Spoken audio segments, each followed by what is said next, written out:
Esep 8-0 Kızıl Diktaçon baldan aldı da. Stoyka.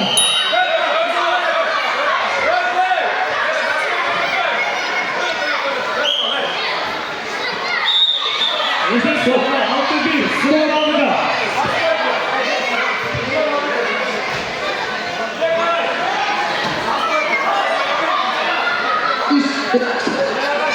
Sayın Ali Bey.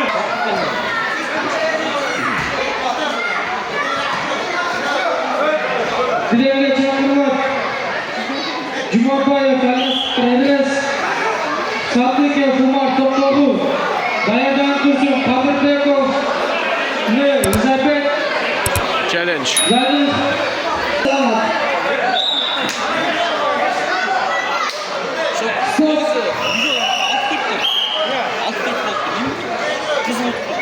Otlo meselede çelişkiye Mamato Kakmur'da geçti. Aytmato.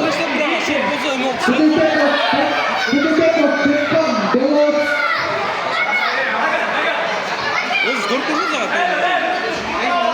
Diğerine çağırmak. Budipekov Tekkan Belot.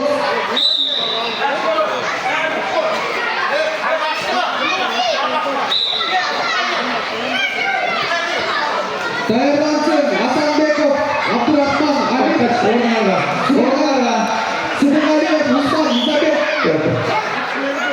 Ahmet de ortada. Niye ya? Dışarı var mı çok mu? Var. Evet. Sen de bak. Budipekov Tekkan Barbaros. Kol kurtarsın.